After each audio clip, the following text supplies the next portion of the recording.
जगत परमात्मा ही है और मुसलमान मानते खलक खुदा का, ये जगत भगवान का।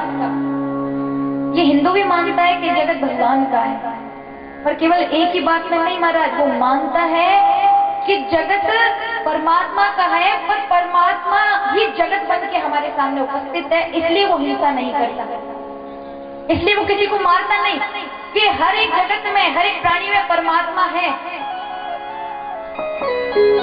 इसलिए वो हिंसा नहीं करता। हिंसा कहते किसी हिंदू जो हिंसा देखते ही जिसको डर लगे, जो दुखी हो जाए, हिंसा से घबरा जाए, वो हिंदू है। इसलिए मुसलमान ये जगत परमात्मा का है तो कुछ भी करो, तो भी हिंसा करते हैं, बस यही अंतर। देखो महाराज, विराट भगवान का स्वरूप देखना है ना, तो वेद बताते हैं विराट भगवान ने कहा केश जो बाल है वो है आकाश। भगवान विराट भगवान की हंसी है ये बिजली, जिसको हम माया भी बोलते हैं। विराट भगवान की नाड़ियां हैं नदियां। विराट भगवान के रोम हैं ये वृक्ष। ये विराट भगवान का स्वरूप है। ये संसार विराट भगवान निर्गुण ब्रह्म का स्वरूप है, उसका दर्शन करते हुए जीना चाहिए। हर प्रभु से प्रार्थना करनी चाहिए, ईश्वर तेरे दरबार की महिमा अपार है, बंदा ना सके जान तेरा क्या विचार है। सागर न तीर लांघते सूरज गए नहीं, खिलती है कमल कलियां किसके आधार है। सागर अपनी गति से चलते कभी किसी दूसरे नगर को डुबाने का प्रयास नहीं करते। कितनी नदियां आगे उनमें रास्ते मिल रही है, पर वो कभी किसी को महाराज डुबाता नहीं। नदियां अपने मार्ग से बह रही हैं, वो दूसरा मार्ग नहीं बदल पाई। ऋतुआं महाराज अपने अपने समय पर आ रही हैं, जिन्हें परमात्मा का डर है, और एक हम देखो महाराज जिन्हें किसी का डर नहीं। ये प्रकृति इस परमात्मा से डरती है, पर ये इंसान उससे नहीं डरता। तुम्हारा हमें डरना नहीं, क्योंकि वो हमारा पिता है, हम उसकी संतान हैं, तो उसकी सेवा तो कर ही सकते हैं। आगे कथा आती है, इस तरह से ज्ञान दिया तो महाराज धारणा गणपति, ध्यान भवानी, और समाधि भोलेनाथ। समाधि की जब ध्यान सिद्ध होता है, ध्यान ध्याता और ध्येय एक हो जाते हैं, तब समाधि उपस्थित होती है, समाधि लग जाती है। तो ये योग के 8 अंग हैं जो हमें देवालय, शिव देवालय में प्राप्त होते हैं, देखने को मिलते हैं। देवहूति को ज्ञान दिया, देवहूति महाराज नदी बन गई, सिद्धदा नामक नदी, और कपिल भगवान गंगा पार चले गए।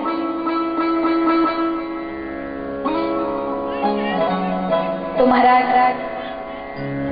यहाँ आगे कथा आती है प्रसूति की। ये प्रसूति जो कन्या थी, प्रजापति दक्ष के साथ इनका विवाह हुआ। इन्हीं की बेटी थी सती, जो भगवान भोलेनाथ के लिए विवाही गई। तो महाराज दक्ष प्रजापति को थोड़ा पद मिलने से अभिमान हो गया। वे दक्ष प्रजापति थे, प्रजापतियों के अध्यक्ष बन गए, तो उन्हें अत्यंत अभिमान आ गया और वे भोलेनाथ का अपमान करने लगे। एक दिन सभा में भोलेनाथ, ब्रह्मदेव, समस्त देवता विराजमान थे। दक्ष प्रजापति का आगमन हुआ, समस्त देवता उठ गए। भोलेनाथ ने बैठे बैठे प्रणाम कर लिया। दक्ष को ये बहुत बुरा लगा। वो भोलेनाथ को अपमानित करके कहने लगा, अरे देवताओं, ये नंगा भिखमंगा जो मेरा दामाद बन गया, इसके बाद था क्या? मैंने अपनी कन्या को इसे दे दिया, मेरे कर्म फूट गए थे जो मैंने इसको अपना दामाद बनाया। इसके अंदर है क्या गुण जो अपने बड़ों का सम्मान ना कर सके? आज से कोई इसको भाग नहीं देगा, कोई भी देवता आज से इसको भाग नहीं देगा। महाराज भोलेनाथ जहर का सा घूट पीकर चले आए। दक्ष प्रजापति ने बहुत बड़ा यज्ञ करा महाराज। यज्ञ में सबको बुलाया, पर महाराज भोलेनाथ को निमंत्रण नहीं मिला। भोलेनाथ के कारण अपनी बेटी सती को बुला दिया। समस्त बेटी और दमादों के यहाँ निमंत्रण गया, पर भोलेनाथ के पास नहीं गया। अब तो महाराज देवताएं अपने विमानों से कैलाश पर्वत की ओर से गा गा कर निकल रहे थे। देखो महाराज, ये केवल मनुष्यों में भी नहीं है, देवताओं के अंदर भी ऐसा व्यवहार है।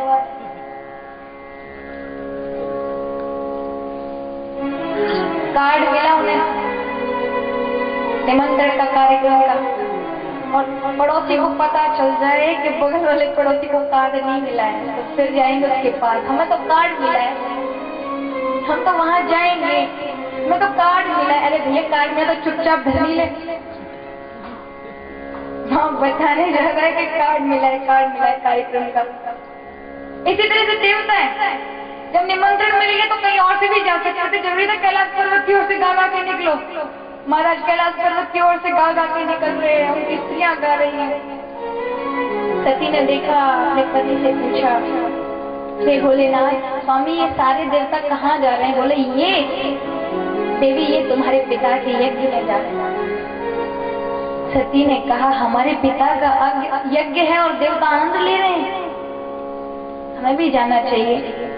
भोलेनाथ ने कहा देवी तुम्हारे पिता ने मेरे कारण तुम्हें भी बुला दिया, और वो मुझे पसंद नहीं करते, मेरे से द्वेष भाव रखते, इसलिए एक काम करते हैं, तुम्हें नहीं जाना चाहिए, वहां अपमान का भय है। मां सती कहने लगी प्रभु अपनों के यहाँ कैसा अपमान? पिता के, पुत्र के, भगवान के, गुरु के दरबार में बिना कहे जा सकते, अपना घर भूल गए होंगे, इतनी सारी हम बहन हैं, एक आदमी को भुला दिया होगा। भोलेनाथ कहने लगे कोई भूलने वालों में से वो नहीं, हमारे देश के कारण तुम्हें भुला दिया। तो महाराज कहा, भोलेनाथ ने कहा देवी अब आपकी इच्छा है, आप जाएं या ना जाएं, मेरा तो कहना यह है कि अपमान का भय है, तुम मत जाओ।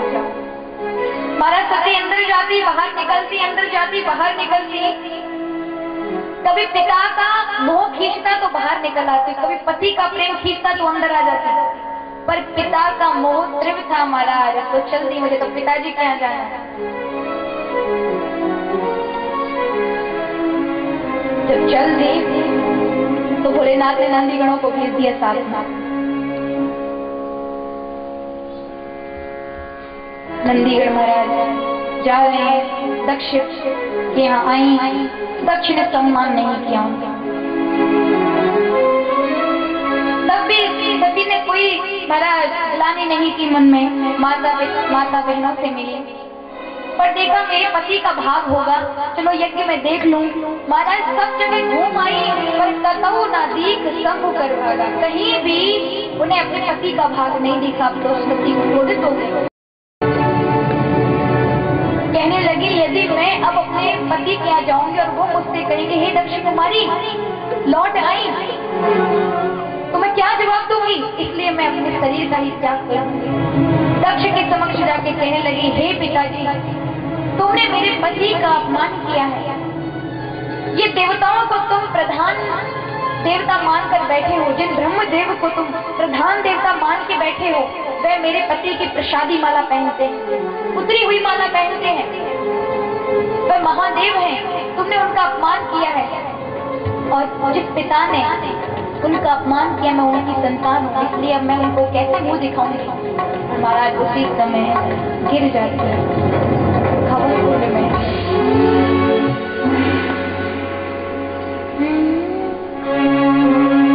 तजियो तुरंत देही तजियो तुरंत उर्धर चंद्र मोल वृषके तू उर्धर चंद्र मोल वृषके तू